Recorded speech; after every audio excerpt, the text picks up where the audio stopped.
Green well high school ہمارے school میں آنے والے تمام طلباء کو معیاری و مؤثر تعلیم دینا چاہتے ہیں۔ عصری تعلیم کے ساتھ دینی تعلیم و تربیت سے بھی روشناس کرنا چاہتے ہیں تاکہ طلباء اس اسلامی ماحول میں تعلیم و تربیت پا کر بحیثیت مسلمان معاشرے میں اپنا اچھا کردار ادا کر سکے اور مخلوق خدا کے لیے فائدہ مند ثابت ہو۔ مکمل تعلیم کا نظام جس کی بدولت طلباء دینی و عصری تعلیم ایک ہی جگہ حاصل کر سکے۔ ریمیڈیل کلاسز کا اہتمام رہے گا۔ ماہر اور تجربہ کار استاد کے ذریعے طلباء پر انفرادی توجہ دی جاتی ہے۔ طلباء کی بہترین تعلیم کے سلسلے میں والدین کے لیے اجلاس منعقدہ کیے جاتے ہیں۔ وقتاً فوقتاً کیریئر گائیڈنس سیشن کا اہتمام۔ مدارس کے نہج پر تجویز کے ساتھ قرآن مجید کا ناظرہ اور ضروریات دین سے واقفیت کرائی جاتی ہے۔ لائبریری کا انتظام تاکہ طلباء میں مطالعے کا شوق پیدا ہو۔ کمپیوٹر کلاسز کا انتظام، چوتھی کلاس سے کوڈنگ بھی سکھائی جاتی ہے۔ طلباء کے لیے مارشل آرٹ ٹریننگ، اچھی صحت بنانے سے متعلق پروگرامز، والدین کے لیے بچوں کی تربیت سے متعلق ماہانہ پروگرامز۔ نوٹ: اچھا پڑھنے والے طلباء کے لیے اسکالرشپ کا انتظام، یتیم و ضرورت مند حضرات کے لیے بھی اسکالرشپ کا اہتمام کرایا جائے گا۔ نحمده ونصلي على رسوله الكريم اما بعد۔ معزز سامعین اور ناظرین کرام، السلام علیکم ورحمۃ اللہ وبرکاتہ۔ موجودہ معاشرے کے اندر آج آپس میں ایک دوسرے سے جو دوری ہے، ہم سب اس سے واقف ہے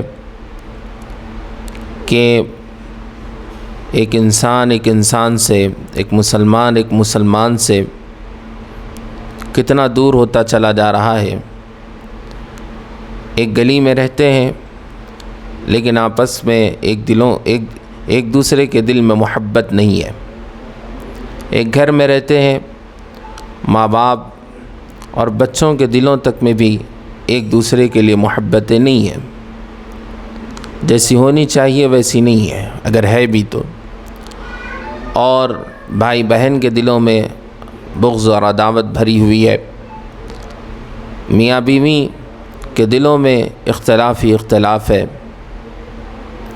ہر جگہ انتشار ہے۔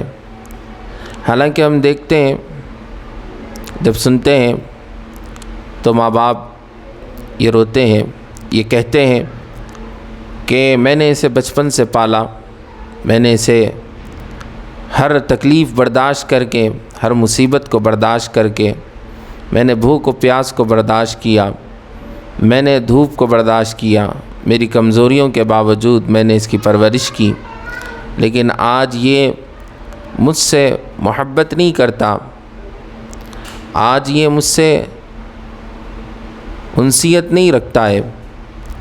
بڑا بھائی اور بہنیں آپس میں ایک دوسرے سے محبت نہیں کرتے، حالانکہ وہ ایک دوسرے پر دنیا کے احسان کرتے ہیں۔ شوہر اپنی بیوی پر نان و نفقہ کا ذمہ اٹھایا ہوا ہوتا ہے، صبح شام اس کے لیے محنتیں کرتا ہے، بیوی گھر میں شوہر کے لیے محنتیں کرتی ہے، لیکن پھر بھی ان کے دلوں میں محبت پیدا نہیں ہوتی۔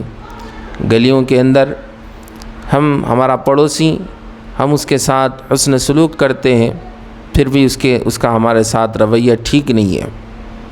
حالانکہ فطرت یہ ہے، دستور یہ ہے، عادت یہ ہے کہ جب ہم کسی کے ساتھ حسن سلوک کرتے ہیں تو جانور ہی کیوں نہ ہو، اس کی ہمارے سے انسیت ہو جاتی ہے، اس کے دل میں ہمارے لیے محبت پیدا ہو جاتی ہے۔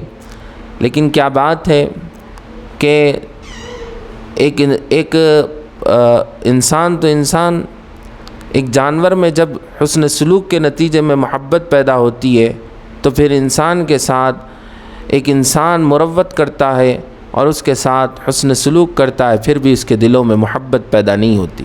حتیٰ کہ ماں باپ جیسی شخصیت، ان کی محبت اولاد کے دل میں نہیں۔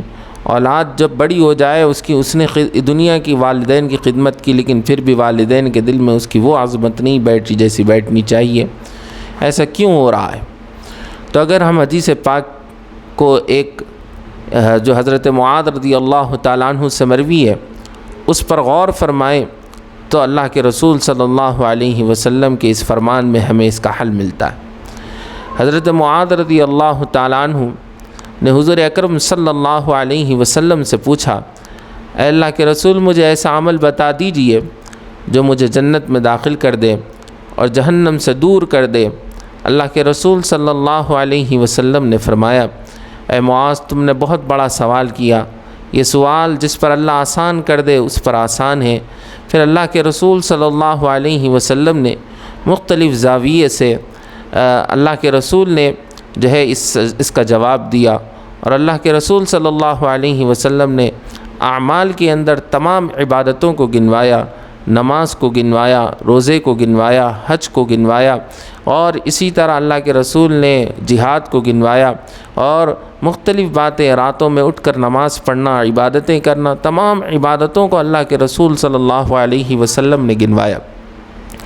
جب حضرت معاذ خاموش ہو گئے، ان کا جواب انہوں نے سن لیا اور وہ واپس ہو رہے تھے، اللہ کے رسول صلی اللہ علیہ وسلم نے پھر حضرت معاذ کو آواز دی اور خطاب کر کے فرمایا، اے معاذ تمہیں میں ان تمام کی جڑ بتا دوں؟ اگر وہ جڑ کاٹ دی جائے تو پھر جیسے ایک پیڑ باقی نہیں رہتا اور ایک درخت قائم نہیں رہ سکتا بغیر جڑ کے، ایک عمارت بغیر بنیاد کے ٹک نہیں سکتی، اگر یہ تمام عبادتیں تم کر لو گے لیکن تمہاری بنیاد جڑ جو ہے اگر وہ کٹ جائے تو تمہاری تمام عبادتیں ختم ہو جائیں گی۔ حضرت معاذ رضی اللہ تعالیٰ عنہ نے فرمایا، کیوں نہیں اللہ کے رسول بتائیے۔ اللہ کے رسول صلی اللہ علیہ وسلم نے فوراً جو ہے زبان پکڑ لی، تو حضرت معاذ نے فرمایا، کیا ہم اپنی زبانوں کے کہے ہوئے جملوں پر بھی پکڑے جائیں گے؟ اللہ کے رسول صلی اللہ علیہ وسلم نے تعجب سے حضرت معاذ پر تعجب کیا اور فرمایا، کل قیامت کے دن لوگ اپنے چہروں اور اپنے ناک کے بل جو جہنم میں اکثر و بیشتر گریں گے، اور ان کے جہنم میں جانے کی جو سب سے بڑی وجہ ہوگی وہ ان کی زبان ہوگی، اور یہ زبان ان کی ایسی قینچی ہے جو تمام عبادتوں کو کپڑے کی طرح کاٹ کر پھینک دے گی۔ تو اللہ کے رسول صلی اللہ علیہ وسلم کا فرمان ہمیں اس بات کی طرف اشارہ کرتا ہے کہ جب عبادات کو زبان کی خرابی اکھاڑ کر پھینک دیتی ہے، تو اگر بندہ دنیا کا کتنا بھی احسان کسی کے اوپر کرے لیکن احسان کرتا جا رہا ہے، پیسے بھی خرچ کر رہا ہے، اس کی خدمت کر رہا ہے، لیکن اس کے ساتھ اس کی زبان درست نہیں ہے، وہ اس کو گالیاں دیتا ہے، وہ اس کو جھڑکتا ہے، وہ اس کو برا بھلا کہتا ہے، اس کا لہجہ ٹھیک نہیں ہے، تو یہ زبان کی خرابی اس کے تمام احسانات کو کاٹ کر پھینک دے گی، اور اس کے دل میں جو احسانات کے نتیجے میں ایک بندے کے دل میں جو محبت پیدا ہونی چاہیے تھی وہ محبت نہیں پیدا ہوگی۔ اگر ہو بھی گئی تو زبان کی خرابی اس دل سے اس کی محبت کو اس طرح نکال کے پھینک دے گی جیسے کہ ایک درخت کی جڑ کاٹ دی جائے تو درخت جو ہے جیسے زمین سے اکھڑ جاتا ہے، بنیادیں جیسے عمارتیں جیسے بغیر بنیاد کے گر جاتی ہیں، ویسے ہی جو ہے انسان کے دل میں جو احسان کے نتیجے میں محبتیں پیدا ہوئی تھی، زبان کی خرابی ان محبتوں کو دلوں سے نکال کر پھینک دیتی ہے۔ قرآن کی آیت کو آپ اس سے جوڑ لیں تو اور مطلب سمجھ میں آئے گا۔ اللہ نے قرآن میں فرمایا پارے 3 میں، لا تبطلوا صدقاتکم بالمن والاذی، اپنے صدقات کو احسان جتلا کر تکلیف دے کر برباد مت کرو۔ کیا مطلب کہ انسان کسی کو 1000 روپے دے رہا ہے، اس کی مدد کر رہا ہے، لیکن ساتھ ہی ساتھ احسان جتلاتا ہے اور اس کو تانے دے رہا ہے اور اس کو غصہ کر رہا ہے، یا اسی طرح اس کے ساتھ اپنی زبان کو خراب کر رہا ہے، تو اس زبان کی خرابی کی وجہ سے اس کا عمل باطل ہو جائے گا، سامنے والے کے دل میں اس کے لیے محبت کی جگہ کدورت اور غصہ بھر جائے گا۔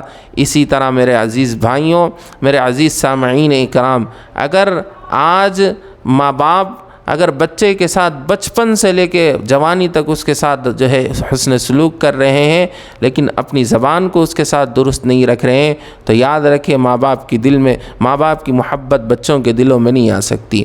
بچہ اگر یہ سمجھتا ہے میں نے ابھی جوانی نہیں دیکھی تھی جب سے میں نے کمانا شروع کیا اور ماں باپ کی میں خدمت کرتا جا رہا ہوں، کما کے دیتا جا رہا ہوں، لیکن میری محبت ماں باپ میری قدر جیسی کرنی چاہیے تھی، مجھ سے محبت جیسی کرنی چاہیے تھی، ماں باپ نہیں کر رہے ہیں، میرا بھائی یا میری بہن نہیں کر رہی ہے، یا ایک شوہر سوچ رہا ہے کہ میں اتنا اپنی بیوی اور بچوں کے لیے اتنا کر رہا ہوں لیکن بیوی کے دل میں میرے لیے محبت نہیں ہے، قدر نہیں ہے۔ بیوی سوچتی ہے کہ صبح سے شام تک میں اس کے لیے جو ہے کھانا پکاتی ہوں، اس کی ضروریات کا خیال رکھتی ہوں لیکن اس کے دل میں میرے لیے انسیت پیدا نہیں ہوتی۔ تو ہمیں چاہیے کہ ہم غور کریں کہ کہیں ہماری زبان تو خراب نہیں ہے۔ اگر زبان خراب ہے تو ہمیں اصلاح کی سخت ضرورت ہے اپنی زبان کی۔ اگر زبان درست ہوگی، اگر آپ احسان نہیں کریں گے، صرف دو میٹھے بول اگر ہم سامنے والے سے بات کر لیں تو ہماری محبت، ہماری عظمت اس کے دل میں بیٹھ جائے گی۔ اس کے مقابلے کہ ہم دنیا کا احسان کریں اور زبان خراب رکھیں تب بھی وہ محبت پیدا نہیں ہو سکتی۔ اس لیے ہم معاشرے میں دیکھتے ہیں جو لوگ کوئی کسی کے ساتھ حسن سلوک نہیں کرتا لیکن چاپلوسی کی محبت، دکھاوے کی محبت اور اسی طرح دو میٹھے بول لیتے ہیں، ان کی محبتیں دلوں میں بیٹھ جاتی ہے، ماں باپ کی اتنی محبت دلوں میں نہیں بیٹھتی۔ تو ہمیں چاہیے کہ اپنی زبانوں کی اصلاح کریں، اپنی زبانوں میں مٹھاس لائیں تاکہ ایک دوسرے کی محبت جو دلوں میں پیدا ہوئی ہے وہ باقی رہے۔ اللہ تعالی ہم سب کو توفیق عمل نصیب فرمائے۔ Umar enterprises wholesale kirana and general store, ہمارے پاس ماہانہ راشن ہول سیل قیمت پر دستیاب ہے۔ شادی، ولیمہ یا کسی بھی دعوت کے لیے معیاری اور شاندار کوالٹی کے سامان ہول سیل ریٹ پر دستیاب ہے۔ ہمارا پتہ یاد رکھے، مادنہ پیٹ مارکیٹ نزدیک مسجد محمدیہ۔ اس نمبرات پر آج ہی کانٹیکٹ کریں، 9700145714 77025705705۔ Umar enterprises wholesale kirana and general store.